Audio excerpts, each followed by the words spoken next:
I'm here to talk to you about some behavior change and how to create behavior change in a sustainable long-term fashion.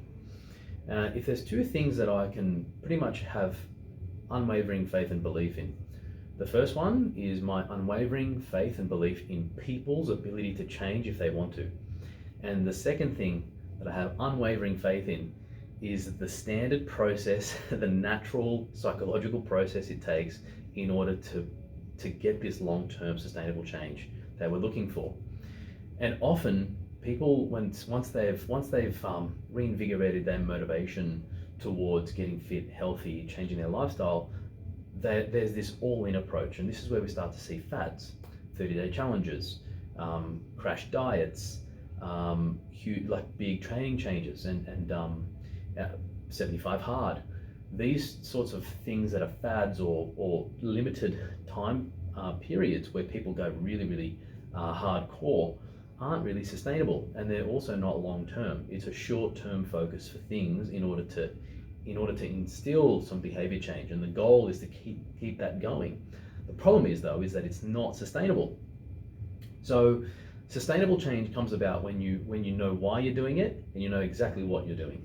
And so what this is just a little graph that I've drawn up to help you calibrate exactly what you should be doing and when. So on the x-axis we have just time, right? It can be any time period that you want, but I like 4 to 6 weeks in between each bigger line. And then we have number of variables introduced, and each line indicates one extra variable.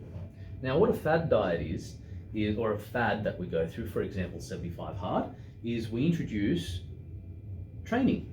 Not only that, we introduce it twice a day. Then we also have 4 liters of water, read 10 pages a day, and I think there's one other thing as well. Now, what this ends up creating is it crosses this red line, which is the overwhelm line. And that overwhelm line eventually leads to massive action, but unfortunately what it does long term over a period of time is it leads to inaction.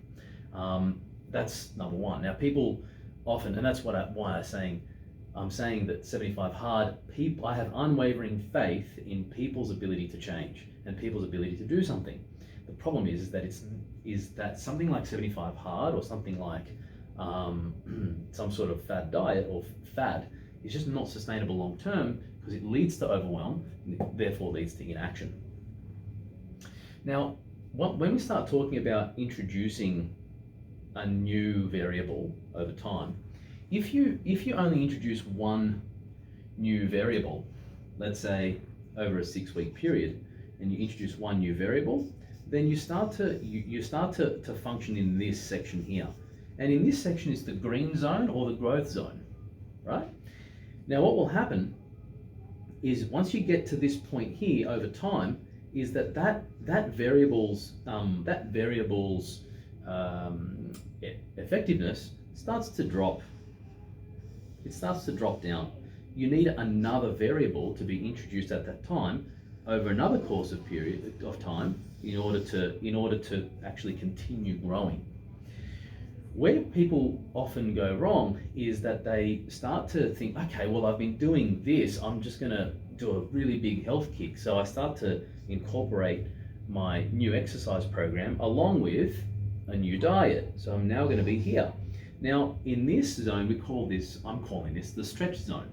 And that stretch zone allows you to sort of stay in that period. But then what happens is often we start to incorporate something new, and we have to continue those variables. We have to continue these habits in order for us to maintain that. But you can't sustain that for too long. You can't keep on introducing new things. It's almost like you need to introduce these two things and maintain them over a period of time, so that they don't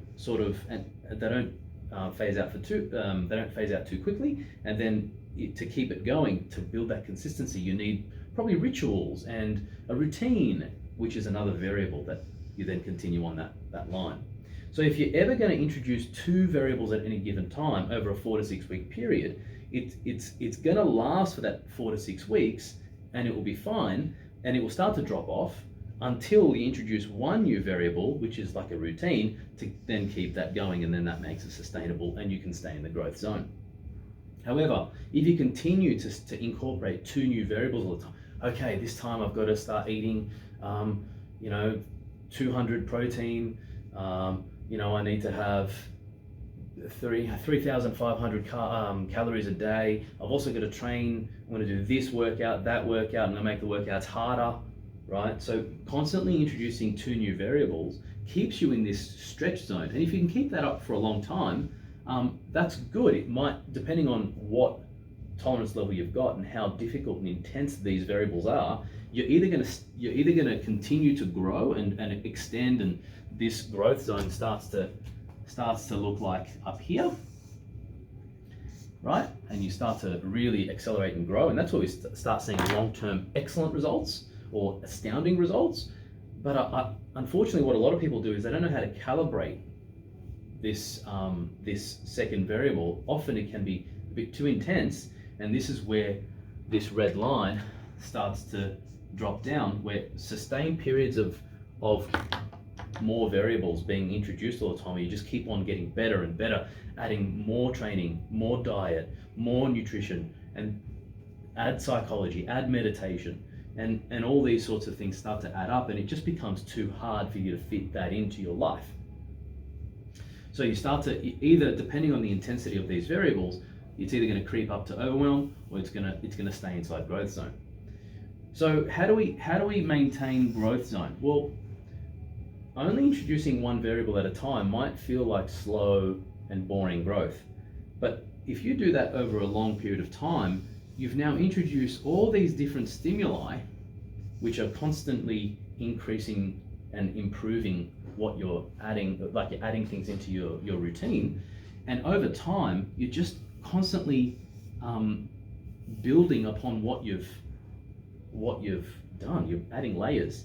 In here, you start to incorporate a little bit of risk. If you incorporate two variables at a time, like training and nutrition or training and meditation, then sometimes it doesn't actually work with your life as it stands right now.